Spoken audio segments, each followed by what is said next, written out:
Alrighty, first graders, thank you for watching the intro video, watching the two videos about owls, and now it is finally time to get started on our drawing. So today we are going to be drawing an owl, and there are many different ways to draw owls. This is just one. So if you're like, Mrs. Bergman, I got this, I know how to draw owls, you can go ahead and draw it your own way. That is just fine with me. You can hold your paper this way and draw an owl like you saw in the slideshow with its wings spread out, or you can draw an owl this way so it's just standing. Either way is honestly just fine with me. And like I said, if you feel super confident in drawing owls and you want to do it your own way, you can go ahead and do that. But I would still recommend just watching, because there's going to be some tips and tricks that I'm going to give you that you are going to need to know. Okay, so first of all, we need to make our owl big. We need to make it as big as we can and still fit it on our piece of paper. The other thing you might notice is that I have blue paper today and I have a white colored pencil today. If you don't have these two materials, don't worry about it. You can totally still do this project. You can do it with white paper and just draw it with a pencil. That will work just fine.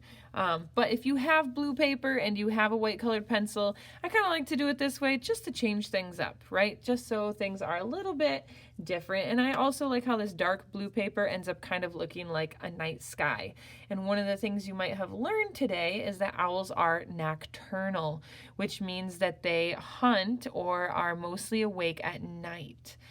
So I kind of like having an owl with like a nice night background. Okay, so enough of me chatting. Let's get to work. Okay, so for my owl head, I like to start with a circle or an oval. If you see on this side, I started with a circle. I think I'm gonna make, just to make it simple for you guys, try not to be too complicated, I will draw a nice big circle for you guys too. So there is my owl head.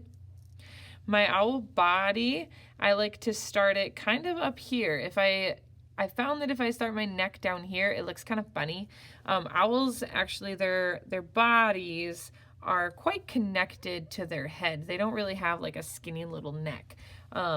So I'm going to start it up here towards the side, and then I'm just going to go down, out a little bit so he's got a little bit of fluff, and then come back up. And that's going to be my owl body. If you want to make your owl have like a different colored belly, maybe it has like a white belly or something, and you want to go ahead and add that, you can. I usually draw it so it looks kind of like a bib, and that's just how I like to do it. If you have your own way, of course, that is just fine. I'm going to add his little talons down here on his feet. So I've got little feet and then little talons. Again, if you're like, oh, Mrs. Bergman, that's not how I draw talons. No worries. You do it your own way, okay? And then I'm going to make him standing on a stick, because that's what I want to do. There we go. Okay, so right now he doesn't look very owly, right? I think we could probably turn this into a penguin. So to make it look like an owl, it has to have those big round eyes that help them see in the dark, right? Those super big eyes are so important. So I'm going to do some big circles with a medium circle with a smaller circle. And I think I'm going to color in the one in the middle.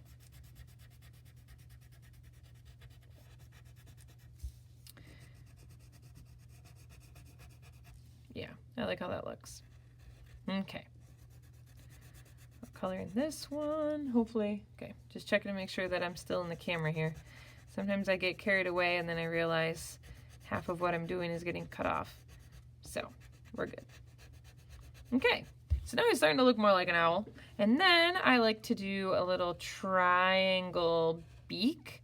The other word that you heard it called in the video was a hooked bill. So sometimes it's called a bill instead of a beak.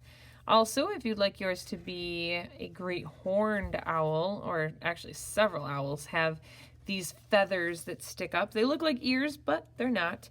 And now we're missing its feathers. So if you want him to have, or her, to have their wings down, you can do wings going down. And I just kind of like to just tuck them in. And if you want to do like little lines going up, that's just fine. So I just kind of make them so they're laying against his body. Just like that.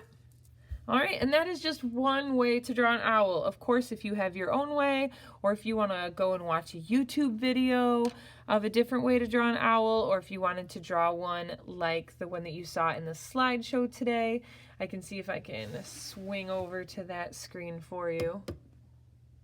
Ooh, look at that. You can go ahead and check that out if you want to draw your owl like this, where his wings are spread out like he's gonna fly. However you want to do it is fine. The important thing I'm going to tell you guys today, though, is please, please, please do not lose these drawings. Don't like put them on your fridge. Don't give them to grandma. Hang on to them. This is not the last step. The last step is going to be to add the torn paper.